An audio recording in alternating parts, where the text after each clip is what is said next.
Alguns jogadores nascem para fazer gols, outros nascem para criá-los, e muito poucos nascem para fazer as duas coisas ao mesmo tempo. Você olha para os números dele e dá de cara com algo absurdo.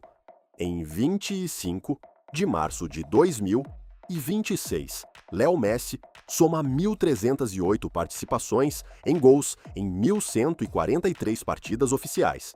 Isso significa 901 gols e 407 assistências. Em outras palavras, ele participa diretamente de mais de um gol por jogo.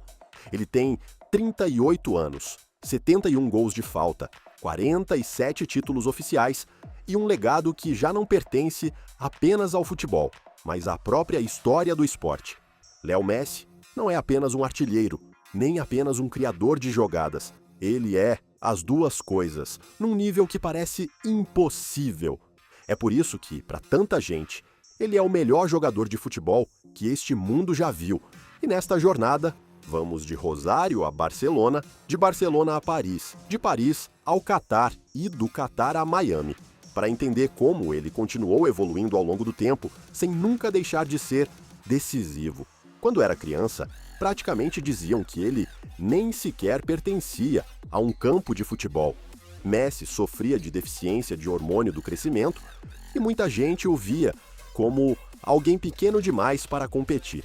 Enquanto seu irmão mais velho jogava, Léo muitas vezes ficava de lado, chutando a bola das arquibancadas. Esse momento chegou graças a uma cena quase mítica. O treinador do irmão de Messi, Salvador Aparício, precisava de mais um jogador e pediu que chamassem Léo. Sua mãe hesitou, mas sua avó o incentivou a tentar. E quando ele finalmente entrou em campo, tudo mudou. Ele começou a deixar os defensores para trás, como se a bola estivesse colada ao seu pé esquerdo. Aparício gritava para ele chutar, mas Messi simplesmente continuava driblando. No fim, o treinador achou que ele era pequeno demais para finalizar. Que ironia! O homem que se tornaria um dos maiores goleadores de todos os tempos já foi considerado pequeno demais para chutar. Seu primeiro clube foi o Newell's Old Boys. Ele chegou aos 8 anos, magrinho, vestindo uma camisa que parecia enorme nele, mas com aquela eletricidade nas pernas que já o diferenciava de todos os outros. Ele arrancava e parecia que o próprio tempo acelerava só para ele. Passinhos curtos, um centro de gravidade incrivelmente baixo, mudanças de direção impossíveis. E na Argentina, a comparação com Diego Maradona surgiu de forma inevitável. Em 1986, Maradona marcou contra a Inglaterra o que muitos chamam de o maior gol de todos os tempos. Baixinho, canhoto, com a bola grudada no pé. As semelhanças eram fortes demais, e em 2007, contra o Getafe, Messi fez algo que parecia uma réplica sobrenatural daquele gol. Ele recebeu a bola pela direita, arrancou de trás, foi deixando jogador após jogador pelo caminho e concluiu para produzir o famoso Ankara Messi. Naquele ponto, ele já não era mais uma promessa. Era o destino se desenrolando bem diante dos nossos olhos. Um de seus primeiros treinadores certa vez disse: "Quando eu o vejo jogar, eu choro, porque o futebol tem um número que carrega peso, a 10, o número do mágico. E quando Messi chegou ao Barcelona, esse número ainda pertencia a outro gênio, Ronaldinho. Naquele momento, Ronaldinho era o melhor jogador do mundo. Mas, quando as pessoas lhe diziam isso, ele respondia que aquele garoto se tornaria o melhor de todos. Johan Cruyff também viu algo parecido e disse que Messi poderia ganhar 3, 4 ou 5 bolas de ouro. O primeiro gol de Messi pelo Barcelona já tinha algo de simbólico. Ronaldinho encobriu a defesa com a bola e Messi encobriu o goleiro. O Camp Nou ficou de pé. A imagem pareceu uma coroação antecipada. Mas o primeiro grande ponto de virada de sua carreira chegou com Pep Guardiola. Com Pep, Messi deixou de ser apenas um jovem brilhante e passou a ser o centro do sistema. Ele já era decisivo partindo da direita, cortando para dentro com a canhota, quebrando linhas com dribles, gols ou o passe final. Mas Guardiola enxergou que podia levá-lo ainda mais longe. Em 2009, num clássico no Santiago Bernabéu, Pepe fez um ajuste que mudou a história recente do futebol. Colocou Messi pelo meio e empurrou Eto'o para o lado. Foi um de seus primeiros grandes jogos como falso 9. O resultado: 2 gols, uma assistência e uma vitória histórica por 6-2. Dias depois, na final da Liga dos Campeões contra o Manchester United, ele voltou a jogar pelo meio. O Barcelona venceu por 2-0 e Sir Alex Ferguson admitiu que era o melhor time que ele já havia enfrentado na vida. Ali nascia a versão de falso 9 mais famosa da era moderna. A genialidade de Messi ali não era apenas técnica, era mental. Um falso 9 não vive plantado dentro da área. Ele precisa recuar, arrastar os zagueiros para fora, criar superioridades, combinar com os companheiros e, ainda assim, continuar chegando em posições de finalização. Messi entendeu o papel completamente. Ele não virou apenas o elo entre o meio-campo e o ataque. Continuou sendo o finalizador. Tocava na bola, entre as linhas, na entrada da área, nas zonas em que o jogo é cozinhado. E dali, destruía partidas. Os números dessa era são ridículos. Entre 2009 e 2013, ele teve média de mais de 40 gols na liga por temporada e atingiu o auge com 50 na campanha 2011-12. E não estamos falando de um camisa 9 fixo, mas de alguém que também era um dos maiores assistentes da Europa. É isso que torna Messi absurdo. Ele precisava recuar para construir, combinar com os meio-campistas e arrastar os defensores, e mesmo assim, terminava a temporada com números de predador de área e de grande criador ao mesmo tempo. É por isso que as 4 bolas de ouro seguidas faziam total sentido. Liga dos Campeões em 2009, Liga dos Campeões em 2011, 3 títulos de liga em 4 anos. E ao redor dele, girava uma das equipes mais brilhantes já montadas. Xavi, Iniesta, Busquets, Dani Alves, Jordi Alba, Puyol, Piqué, Valdés. O mundo chamou aquilo de tic-tac. Ninguém conseguiu parar por anos. Nesse sistema, Messi era ao mesmo tempo o criador e o executor. Ele também transformou certos lances em sua iniana e ou assinatura. A cavadinha perfeita por cima do goleiro, a tabela em velocidade na entrada da área, a corrida no espaço exatamente na hora certa. Messi não vivia dentro da área.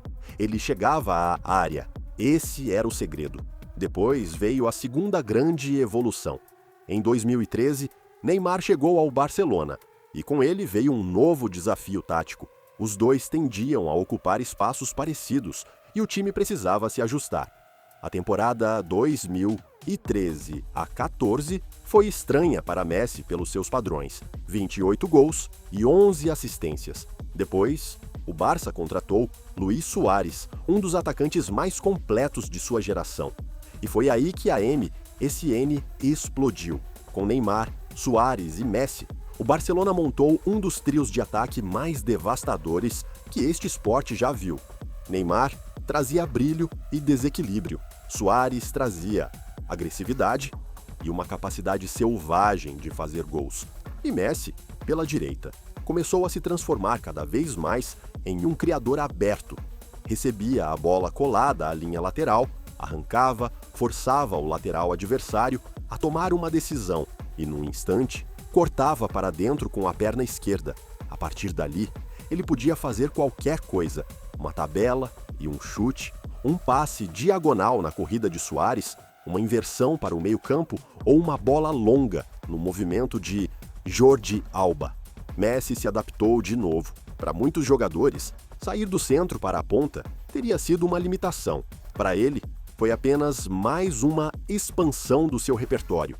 E no meio da evolução do futebol, quando o jogo começou a exigir mais físico e menos espaço para o clássico camisa 10, Messi continuou decisivo.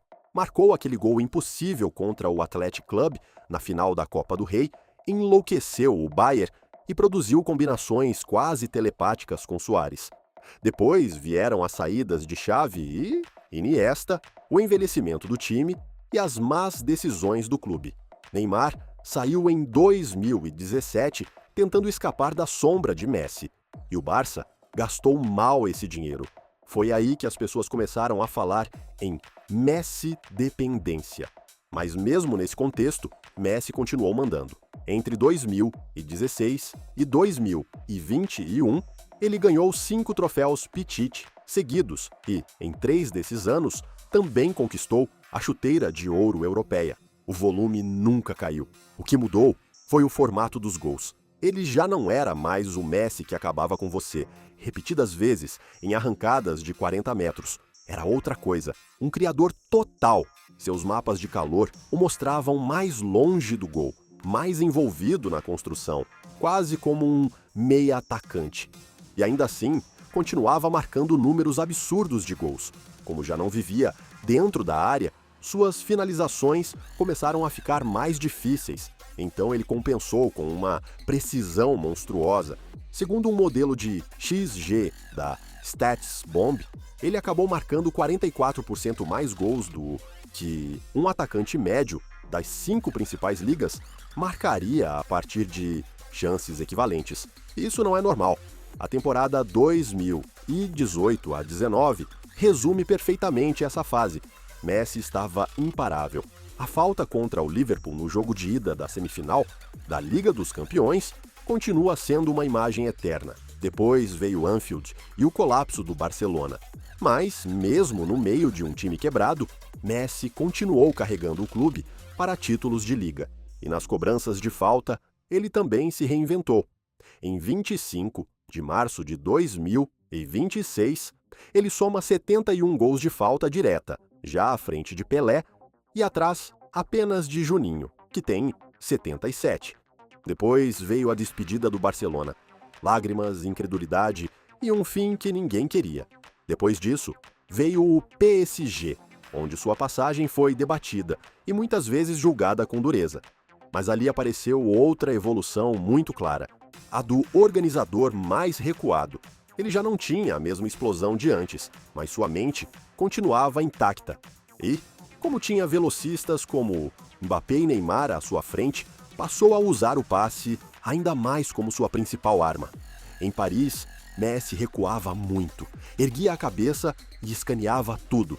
Via a ultrapassagem de Hakimi, a corrida de Mbappé, Neymar se aproximando, e então soltava passes como facas. Suas conduções ficaram mais curtas, mais funcionais, não mais para entrar ele mesmo na área, mas para ganhar 1 metro e acionar a jogada final.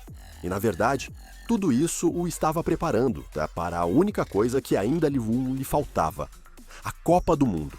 Antes do Qatar 2022, ele já havia conquistado a Copa América de 2021, mas ainda carregava cicatrizes demais.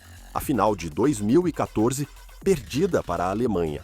As finais de Copa América contra o Chile, as críticas intermináveis, até que Lionel Scaloni apareceu e transformou uma seleção de nomes em um time de verdade. Scaloni montou uma estrutura ao redor de Messi. Se Messi não corria, Depô corria por ele, Molina o cobria, Di Maria trazia classe, Julián Álvares colocava energia lá na frente. Enzo Fernandes, McAllister e Paredes entenderam o plano. E naquela Copa do Mundo, vimos uma síntese perfeita de todas as versões de Messi. O falso 9, o criador aberto, o armador recuado e o finalizador preciso. Aí está o gol contra o México, seco e cirúrgico. Aí está o chutum, a assistência brutal para Molina contra a Holanda, aquela que só ele podia enxergar. Aí está a jogada contra Gvardiol na semifinal, incendiando a ponta direita como nos seus melhores anos. E aí está a final contra a França, em que ele apareceu decisivo de novo, tanto dentro quanto fora da área.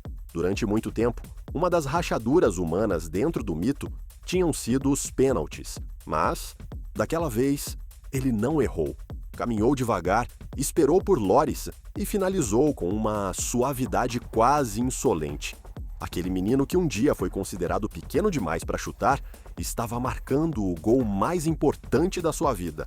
Depois ele ergueu a Copa do Mundo, tocou o céu, encerrou o debate que o futebol passou anos transformando em uma espécie de teste inacabado. E depois disso, ainda veio outra Copa América com a Argentina. Mais tarde, com o Inter Miami, ele continuou ampliando o legado até chegar a 47 títulos oficiais, o maior número já registrado para um jogador de futebol. Ele também continua sendo o jogador com mais bolas de ouro. Essa é, no fim das contas, a história de Lionel Messi, a história da adaptação, a história de um menino frágil que quase não pôde jogar e que acabou se tornando um deus do futebol, a história de um driblador pequeno que depois virou falso 9, depois um criador aberto, depois um organizador recuado e que, em cada versão, continuou sendo o melhor ou um dos melhores jogadores do planeta. A história de alguém que foi subestimado, criticado, comparado e pressionado como poucos na história, e que, ainda assim, saiu do outro lado com 901 gols, 407 assistências, 71 gols de falta, 47 títulos e uma carreira tão imensa que já não cabe dentro de um simples debate esportivo. Messi não apenas dominou uma era, ele mudou a forma como entendemos o que um jogador de futebol pode ser. E talvez essa seja a parte mais impressionante de todas.